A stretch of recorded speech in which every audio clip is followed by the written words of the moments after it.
Você vai passar um Natal com a sua família e após algumas brigas e discussões, você perde o espírito natalino, e isso acaba despertando uma entidade maligna que só tem um desejo: matar a todos. O que você faria? Você acha que conseguiria sobreviver? Eu acho que não. Nesse especial de Natal do Derrotando Filmes, nós vamos acompanhar a família Engel comemorando seu Natal e sem querer invocando um demônio natalino. E eu vou te mostrar porque você não sobreviveria em Krampus, o terror do Natal. Começamos com uma montagem musical, onde vemos várias pessoas entrando correndo e se empurrando em uma loja para comprar presentes e aproveitar os melhores preços, tendo direito a brigas e seguranças eletrocutando clientes. Trocamos para uma peça da escola, onde vemos nosso protagonista Max brigando com outra criança e seus pais correndo para separar a briga, enquanto todos riem e os adultos filmam. Mais um dia normal de Natal. Já em casa, a avó do menino, Omi Engel, preparava as guloseimas da ceia e assistia o clássico filme dos Três Fantasmas do Natal, quando o restante da família entra na casa brigando. Tom, o pai do garoto, fala a ele que ele deve fazer uma carta se desculpando por acabar com a apresentação de Natal, mas o garoto diz que não teve culpa, pois aquele menino sempre implicava com todos no Natal, e havia dito que o Papai Noel é apenas uma propaganda para vender refrigerante. O pai prossegue perguntando se precisava de um chute nos Países Baixos para resolver isso. O garoto rebate, contando que estava alterado pois comeu apenas doces e açúcar, e pergunta se todos se juntariam para ver o especial de Natal do Charlie Brown, e também embrulhar os presentes. Mas Tom diz que o garoto faria isso sozinho como castigo. O homem recebe uma ligação do trabalho, o que irrita sua esposa Sarah. Ele sai para atender e nesse momento a mulher pede à sua filha Beth que a ajude a terminar de decorar a casa, pois o restante da família já estava chegando. A mesma diz que não quer dividir os quartos com suas primas, pois elas são estranhas e uma delas tinha feito cocô na sua cama. A mãe diz que foi apenas a cachorrinha. E além desses quadros não estarem alinhados, o que deixaria uma pessoa com um toque meio incomodada, em uma das fotos o Papai Noel está dando uma encarada na Beth, e provavelmente esse não é o tipo de foto que você quer na sua parede. Max, triste com tudo aquilo, se debruça na mesa e Homem chega e pergunta para ele se o mesmo já havia terminado sua carta para o Papai Noel, mas o garoto diz que não, pois não sabia o que pedir.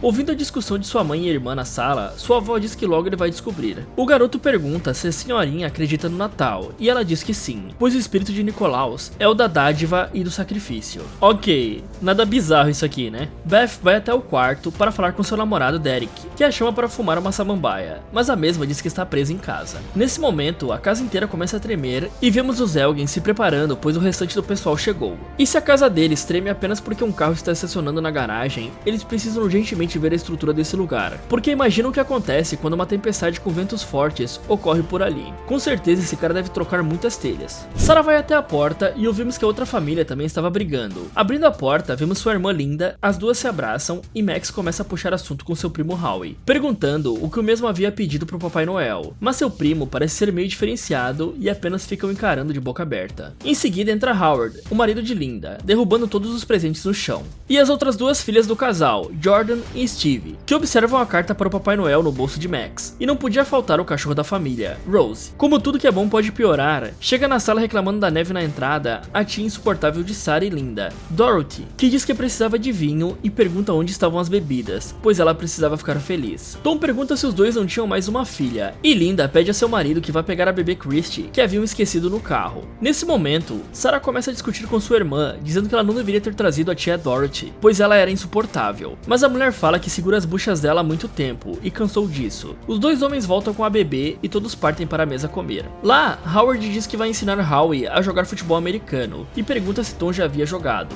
O mesmo conta que não, pois fazia parte dos escoteiros. O homem então zomba dele e ele complementa contando que havia um treinamento de sobrevivência, mas Howard fala que a única coisa que ele precisa para sobreviver é a sua espingarda. Bom, um treinamento de sobrevivência nunca deve ser menosprezado. Já vimos como isso pode te ajudar muito em Você é o Próximo, onde Erin precisou lidar com assassinos de aluguel, mas digamos que ela sabia o que fazer em uma situação de emergência. E até mesmo no último vídeo do canal sobre como sobreviver a um ataque zumbi, onde escoteiros vivem um apocalipse zumbi e até que eles se dão muito bem. E caso você ainda não tenha visto esses vídeos, eu vou deixar aqui no card para você dar uma olhada depois. Porém eu acho que nessa situação aqui, o treinamento não vai servir de muita coisa. Linda pede para que ele não fale de armas na mesa, e a neném joga comida no chão. Vendo sua irmã irritada, Linda ordena que as crianças não sujem nada, pois Sarah gosta de tudo perfeito, e por isso faz pratos de gente rica. Ela rebate contando que apenas achou que seria legal comer algo que não fosse macarrão e cachorro quente, e sai para pegar a sobremesa. Nesse momento, Jordan e Steve começam a zombar de Max por ele acreditar no Papai Noel, mas Beth tenta acalmá-lo. Entretanto, tudo vai pro buraco quando Steve começa a ler a carta do garoto, onde dizia que o mesmo queria passar mais tempo com a sua irmã, pois não possuía amigos, e que queria que seus pais se amassem de novo, que seus tios não passassem mais dificuldades, e nesse momento, a garota lê que Max tinha escrito que Howard queria que elas fossem garotos. Os três começam a brigar e o garoto se enfurece, gritando que odeia todos eles, e corre para o seu quarto em seguida. Tom vai até o quarto do menino e diz que ele deveria ser mais tolerante, pois eles ficariam poucos dias. O garoto indaga que não entende porque eles têm que ficar em sua casa, e o mesmo diz que é pelo Natal, pois mesmo com os defeitos, eram família, e que se quisesse, ele ainda poderia entregar a carta. Tom sai do quarto e Max rasga o restante do papel e joga pela janela. Os fragmentos começam a voar de uma forma estranha, e no mesmo segundo que desaparecem na atmosfera, uma nevasca se inicia, e vemos uma nuvem negra gigantesca se formando sobre a casa. Ok, pela forma que essa casa tremeu quando a Hummer de Howard estacionou, ela vai ter grandes dificuldades para passar por essa nevasca. No dia seguinte, Max vê um boneco de neve estranho fora de sua casa, e tenta chamar a atenção de seus pais para isso. Mas os mesmos estão discutindo sobre o que fariam para passar os dias sem energia numa casa com várias pessoas. Ao ouvir o filho, os dois vão checar e dizem que não tem nada demais. Porém, o menino questiona sobre quem faria um boneco de neve em uma nevasca perigosa. A campainha toca e Sarah ia atender, mas Linda passa na frente e abre a porta. Ela pega a carta e pergunta se eram duas encomendas, pois havia um saco vermelho ali também. Mas o entregador diz que não foi ele que pôs ali. Linda manda Howard levar o saco para dentro. Bom, isso é o que acontece quando você deixa outras pessoas receberem suas coisas. Poderia ter qualquer coisa nesse saco, já que não foi o carteiro que trouxe. E quem em sã consciência não suspeita de um saco cheio deixado por um estranho na frente da porta? Beth vai até sua mãe e diz que Derek não estava respondendo suas mensagens, e isso não era normal. E pede para sair e ir checar se ele estava bem, pois era só uns quarteirões de distância. Sarah recusa, mas é convencida por Tom, que diz a ela para relaxar, pois tudo estaria bem. E que tipo de pais deixam uma filha sair sozinha no meio de uma nevasca? Você não deve de maneira alguma subestimar o poder de uma nevasca. Além do frio intenso, onde a temperatura com certeza vai estar abaixo de zero, os ventos podem chegar a 56 km por hora. Então sair no meio de um evento desse é extremamente perigoso. Sua visibilidade seria praticamente nula, o que poderia fazer você se perder facilmente, mesmo em terreno conhecido. Além dos riscos de hipotermia. Se a temperatura do seu corpo baixar de 33 graus, você começa a sentir fortemente os sintomas de hipotermia. E não duvide de quão rápido isso pode acontecer em locais com temperaturas negativas. Além de que existem as frostbites, ou queimaduras pelo frio, que são lesões que podem acontecer nos dedos e orelhas, e geralmente acontecem com quem passa muito tempo exposto ao frio. Isso ocorre geralmente com alpinistas, onde eles têm essa reação severa e acabam perdendo seus dedos, pois o tecido nunca mais volta ao normal. Bom, eu não posso mostrar aqui como é que fica o negócio, mas se você estiver curioso, só pesquisa por frostbite no YouTube, que aparecem algumas coisas. E eu ainda nem estou falando sobre os danos que podem ocorrer na casa, como a neve trancar as saídas do local, janelas podem ser quebradas e árvores podem cair. A garota sai de casa e de quebra olha pelas ruas se alguma casa ainda possui energia. Enquanto andava, Beth escuta um estranho rugido, seguido de barulhos de correntes. Ela avista ao longe uma criatura com chifres gigantes e um manto vermelho. O monstro salta muito alto até o telhado de outra casa. A menina grita e começa a correr no meio da rua, com o monstro podendo pular em cima dela a qualquer momento. Ela chega na van do correio e tenta abrir a porta. Assim que ela limpa o vidro, ela se assusta pois o entregador estava completamente congelado ali dentro. Beth se esconde embaixo do veículo e a fera pousa no chão bem na sua frente. Vendo os cascos de bode se arrastando sob a neve, a garota tampa a boca para não gritar, e a fera vai embora com um salto, mas deixa uma caixinha de música no chão, e de dentro dela sai uma pequena criatura que ataca Beth.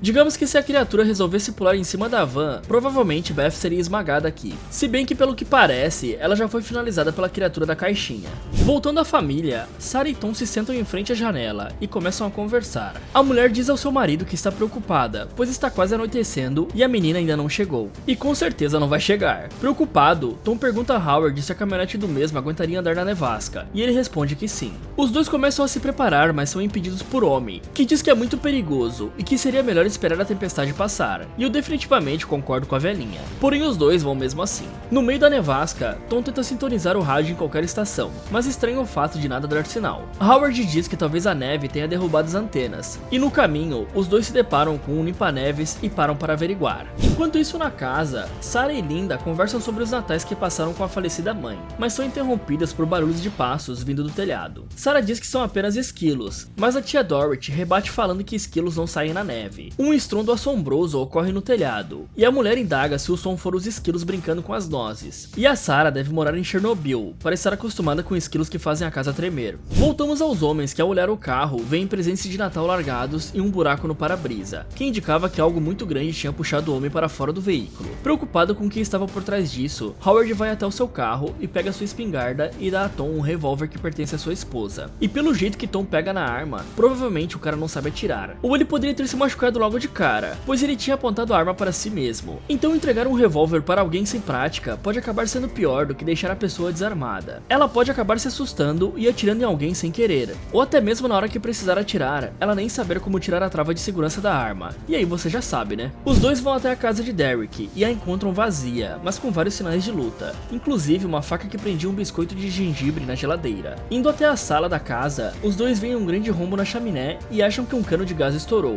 mas mudam de ideia ao ver pegadas de casco de bode no chão. Eles ficam assustados e se perguntam que tipo de bode anda igual a um humano. Então, eu só teria uma resposta nesse momento, e seria que algum tipo de ídolo pagão surgiu do inferno e está pronto para dominar a Terra. Mas isso é só o meu pensamento, talvez eu seja meio paranoico com essas coisas. De repente eles escutam um grito de Beth e Tom sai desesperado pela neve tentando encontrar a origem do barulho. Porém, ele tem que parar quando alguma coisa embaixo da neve ataca Howard e tenta puxá-lo para baixo. Ele saca o revólver e atira na neve, o que alerta sua família que ouve os disparos. Sarah pega o casaco e diz que irá procurar pelos garotos, quando os mesmos entram pela porta. Tom coloca Howard no sofá e começa a cuidar dos ferimentos, e sua esposa tira as crianças da sala e pede para que Dorothy e Omi tomem conta delas. E antes de sair, a senhora pede que mantenham a lareira acesa. Com certeza ser ferido em uma situação assim é uma sentença de morte, afinal, ele irá acabar perdendo muito sangue e sem poder ir para um hospital, a gente já sabe como isso termina. Os dois contam o que aconteceu lá fora, inclusive que a Hummer de Howard foi destruída pelas criaturas. Os dois pedem para todos ficarem em casa e Sarah se desespera e pergunta se eles viram Beth. Os dois respondem que não. Ela então propõe que todos saiam procurando pela menina. Obviamente essa é uma ótima ideia. Vamos todos sair na neve logo após o cara ser mordido e quase ser puxado para dentro da terra por alguma espécie de monstro. Impossível isso dar errado. Mas Howard corta o plano de Sarah e diz que não seria possível, pois também havia alguém entrando nas casas e matando todos. Tom pergunta quantas balas ele tem e o homem responde que possui alguns cartuchos na escopeta e uns 12 no seu bolso. As crianças dizem que ouviram tudo e entram na sala com medo. Tom pede ajuda para barricar as janelas com madeiras e assim o fazem, transformando a casa num forte. Ele e Howard ficam de guarda, mas ele sugere que Tom vá dormir com sua família e que ficaria acordado vigiando tudo. E esse é um grande erro de principiante. Todo mundo sabe que você deve montar vigia em pelo menos 2 pessoas. Em duplas você evita que a outra pessoa durma. E deixar o cara que acabou de ser ferido vigiando é pura burrice, pois esse cara pode cair no sono a qualquer momento por causa do machucado ou por causa de remédios que tenha tomado para a dor. Todos acabam dormindo na casa, inclusive Howard. Então a lareira apaga. Assim que as brasas esfriam,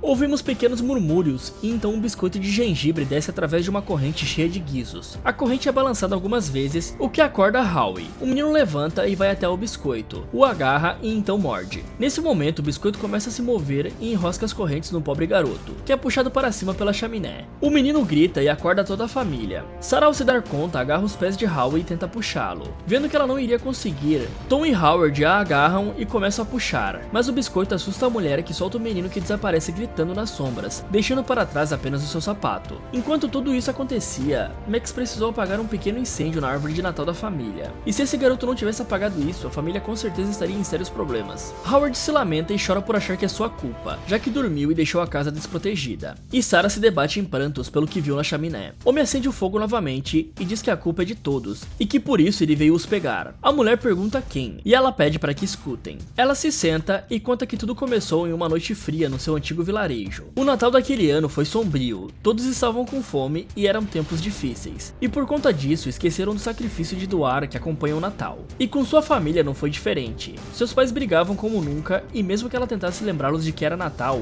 eles a desprezavam. E com isso, ela também desistiu do Natal. E desejou que todos desaparecessem. Na mesma noite, seu pedido foi concedido. O que a visitou naquela noite não foi o Papai Noel, foi sua sombra, algo muito antigo e sinistro, Krampus, que não vem para dar e sim para tirar. Ela teve que ficar ouvindo a criatura levar sua família para o além, totalmente impotente e sabendo que seria a próxima. Mas não foi o que ocorreu. Ele a deixou viver como um lembrete do que acontecia àqueles que se esqueciam do Natal. E pra gente entender melhor o que é o Krampus, eu vou explicar um pouco mais sobre o que é essa criatura. Na mitologia, essa criatura acompanhava São Nicolau durante a época do Natal. Enquanto o bom velhinho distribui presentes por aí durante o Natal, o Krampus punia as crianças más nessa época. Obviamente, a aparência desse ser foi inspirada em demônios antigos, sendo metade cabra e metade demônio. Em alguns lugares da Europa, até são feitos festivais para celebrar a criatura, onde as pessoas usam máscaras e saem pelas ruas. Ao final da história da velhinha, Howard se enfurece e chama a Omi de louca. Ele se levanta e afirma que independente de quem seja, mexeu com seu filho e que ele vai achá-lo a qualquer custo. Ele vai em direção à porta e Tom tenta impedi-lo, mas o homem lhe aponta a arma e diz que a decisão é dele. Ao abrir a porta e colocar o pé na neve, o homem se espanta pois vê vários vultos se movimentando atrás de vários bonecos de neve, espalhados pelo local. Sarah puxa todos para dentro e ordena que ninguém mais abra a porta. As crianças se rodeiam ao redor de Omi e contam que deixaram biscoitos e leite ao Papai Noel, mas a senhora diz que não é sobre o que se faz, e sim sobre o que se acredita. Steve indaga sobre mandar o monstro embora, mas a senhora diz que isso não é possível. Na cozinha, Tom pede que Sarah vá atrás dos outros pois estava armando um plano de fuga. Ela encontra Linda no sótão embrulhando os presentes, e em um deles, ela ouve as risadinhas dos ajudantes de Krampus. Reunidos, Tom explica que com a ajuda deles, irá entrar no limpa-neve que eles viram na estrada, pois a chave estava na ignição,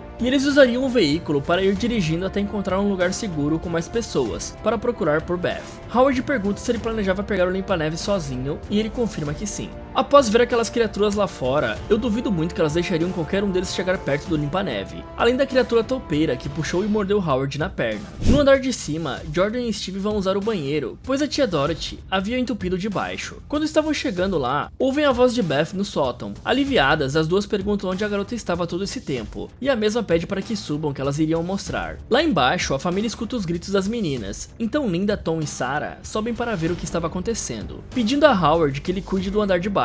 Ao chegar lá em cima, elas avistam os embrulhos de presentes abertos de dentro para fora. Depois de muito procurar, eles veem atrás de umas tralhas um palhaço de brinquedo devorando Jordan. Tom hesita em atirar e o bicho começa a tentar entrar na tubulação. Quando olham para cima, uma boneca cai do teto atacando Sarah e a derruba no chão. Nesse momento, um urso de pelúcia ataca Linda e a derruba também. Tom tenta ajudá-la, mas um robô brinquedo monta em suas costas e começa a feri-lo com uma faca. Enquanto estava no chão, Linda vê Steve inconsciente ali perto, e o palhaço tentando fugir com sua outra filha pela tubulação. Irritada, ela pega um objeto afiado e fura o olho do urso o jogando da escada. Pega um machado e arremessa a boneca e o robô para longe com apenas um golpe. Ela parte para cima do palhaço, mas antes que consiga acertá-lo, ele foge pelos dutos. Em paralelo a tudo isso, Howard ouve barulhos vindo da cozinha e decide averiguar. Ao chegar lá, ele toma 3 tiros de prego na perna. Ao olhar para o balcão, o homem vê 3 biscoitos de gengibre com a pistola de pregos que foi usada para barricar a casa. O homem se esgueira até o balcão e usa de uma tábua de cortar carne para se defender. Quando os pregos acabam, ele atira nos biscoitos fazendo com que peguem fogo. Mesmo assim, eles partem para cima dele. Ele atira em 2, porém o terceiro desvia e pula em seu rosto. Mas antes que alcançasse, é devorado pela cadela Rose. Todos se reúnem perto da chaminé. Linda diz ao seu marido que precisava salvar sua filha, que foi levada. Ela escuta o palhaço na tubulação, e Max abre a mesma para que Rose entre. A cadela luta com um monstro e perde, porém em seus esforços faz a coisa romper o teto e cair na sala. O urso e a boneca aparecem e começam a tentar impedir ele de atirar no palhaço, mas Dorothy pega a espingarda e destroça o urso e a boneca. Porém, quando ia atirar no palhaço, os ajudantes de Krampus arrebentam a janela e rendem a mulher. Eles pegam o bebê e, através de correntes, puxam Dorothy pro lado de fora. Howard se joga no palhaço que estava prestes a ser resgatado por não querer perder mais um filho, e também é puxado para fora da casa. O restante da família é cercado pelas criaturas mascaradas, que cessam o ataque ao ouvir o urro de Krampus. Então os monstros recuam e desaparecem na nevasca. Vendo a oportunidade, Tom pega o que sobrou de munição e ordena ao restante da família que se arrumem, pois iriam ao limpa-neves. Quando todos estavam saindo, Omi diz a todos que sejam felizes e tranca a porta em suas costas. O homem pensa em entrar pela janela, mas Max diz que a sua avó quer enfrentar o Krampus e ajudar a ganhar tempo. A família então parte em direção ao veículo. Bom, a menos que essa velhinha saiba explodir essa casa tirando uma C4 que ela guardava embaixo do colchão, eu não vejo ela sendo muito útil ficando para trás, pois seria bem fácil o Krampus acabar com ela e sair correndo atrás da família. Todo mundo lembra da velocidade dessa criatura quando estava perseguindo Beth, né? Já dentro da casa, a senhora apenas observa enquanto algo gigante desce a chaminé fazendo ruídos grotescos. Assim que se ergue após chegar ao chão, vemos a aparência do demônio, um velho magro e corcunda com uma barba branca e congelada, e uma boca deformada com uma língua gigante para fora, um manto e um capuz vermelho, chifres e patas de bode e olhos negros profundos. A criatura ergue o dedo e toca a Omi. Em seguida, a coisa puxa um saco de brinquedos e o abre. A senhorinha olha dentro e vê vários brinquedos se movendo. Eles pulam nela e essa é a última visão que temos da velhinha. No meio da neve, a família corre o mais rápido que pode até o veículo. E assim que eles veem a luz de emergência e pensam em ter esperança, a criatura que fica abaixo da neve aparece. Tom dá alguns tiros, mas percebe que apenas conseguiria ganhar tempo para o restante de sua família. Ele abraça seu filho e esposa e ordena que corram até o limpa-neves. Ele fica para trás e espera a criatura se aproximar. Quando ela o faz, ele efetua vários disparos, mas não consegue a matar. Então ele se rende e é puxado para baixo da neve. O máximo que eles poderiam fazer aqui é não parar de correr, e Tom continuar atirando enquanto eles iam até o limpa-neves. Porém, pelas minhas contas, ele não tinha tanta munição assim. Então seria impossível ele disparar várias vezes como foi feito, enquanto sua família corria. Então ele rapidamente seria pego pela criatura e o restante da família também. Ao chegar no veículo, Linda fica com a perna presa na neve e ela empurra sua filha Steve para cima. E assim que o faz, é puxada para debaixo da neve também. Sarah coloca todo mundo dentro da cabine e diz que ama Max. E assim como os outros, é puxada pela criatura. Em desespero, as duas crianças tentam a todo custo ligar o veículo, mas o motor estava congelado. E isso é um problema bem comum em temperaturas que estão muito abaixo de zero. Existem vários lugares na Rússia onde as pessoas precisam deixar seus carros ligados de outubro a abril para evitar o tal congelamento. E também existem aquecedores de motor que são usados para evitar o problema. Como o motor estava congelado, eles não vão a lugar algum. E de repente, os ajudantes de Krampus aparecem e levam o Steve. Max consegue jogar na neve o monstro que estava o segurando. A criatura que andava por debaixo da terra puxa o ajudante do Krampus e desaparece. O garoto sai do carro e tenta ir atrás da sua prima, mas é impedido por Krampus, que pula em sua frente e lhe deixa um guizo, o mesmo guizo que sua avó tinha recebido, indicando que o deixaria vivo como lembrança do que acontece quando a esperança se vai e o espírito de Natal morre. Insatisfeito e determinado a encontrar sua família a qualquer custo, o menino segue a criatura até um local onde todos os monstros estavam festejando. Ao avistar sua prima, ele grita para que parem. Ele diz a Krampus que retira o desejo e que quer sua família de volta. Ao arremessar o guizo, o chão se abre e uma cratera se forma, onde a menina seria jogada. Max escala o buraco e diz a Krampus que o leve, mas que devolva sua família. A criatura enxuga sua lágrima e começa a gargalhar, debochando do mesmo. Os seus lacaios arremessam Steve no buraco, e logo em seguida, Krampus ergue o garoto sob a cratera. O menino pede desculpas e diz que apenas queria que o Natal fosse como antes. A criatura o solta, fazendo com que ele caia no abismo alaranjado. O garoto então cai de sua cama e escuta as vozes de sua família no andar de baixo. Ao descer, ele se surpreende por ver todos ali. Eles se sentam e começam a abrir os presentes. Max pega uma caixinha com seu nome e ao abrir, ele encontra nada mais nada menos que o guizo de Krampus. Então todos se lembram do acontecido. E assim o filme acaba, com Max realizando seu desejo de um Natal como os anteriores. Com um zoom out, vemos que a casa da família está dentro de um globo de neve, junto a vários outros, e essa é a última cena do filme. Após Max retirar o pedido que ele tinha feito inconscientemente para Krampus, ele só estaria tirando a própria proteção que ele tinha, pois ele era para ser o único sobrevivente da família para contar a história, e a família nunca teria como escapar daquele lugar, pois provavelmente quando aquela tempestade se formou, a casa e todos que estavam próximos foram levados para uma dimensão paralela, ou até mesmo aquele globo de neve que vemos no final. Com certeza Krampus tinha o poder de aprisionar a família dentro do globo de neve e entrar lá para brincar com todos. E pelo que eu vi aqui, a única coisa efetiva seria usar fogo contra o Krampus, e já foi usado algumas vezes para derrotar a criatura. Porém, além de matar o monstro, eles precisavam desfazer o feitiço que colocou a casa dentro do globo de neve, e isso aí seria bem difícil. Além de que só o fogo não parece matar a criatura, pois ela tem o poder de renascer em outras pessoas. Fala galera, o que vocês acharam desse especial de Natal sobre o Krampus? Me contem nos comentários e eu espero que todos tenham um ótimo Natal. Se você curtiu o vídeo, não esqueça de deixar o seu like e inscreva-se no canal, ativando o sininho para receber as notificações aqui do Derrotando Filmes. Muito obrigado por assistir e lembre-se de não perder o espírito natalino ou o Krampus irá lhe fazer uma visita.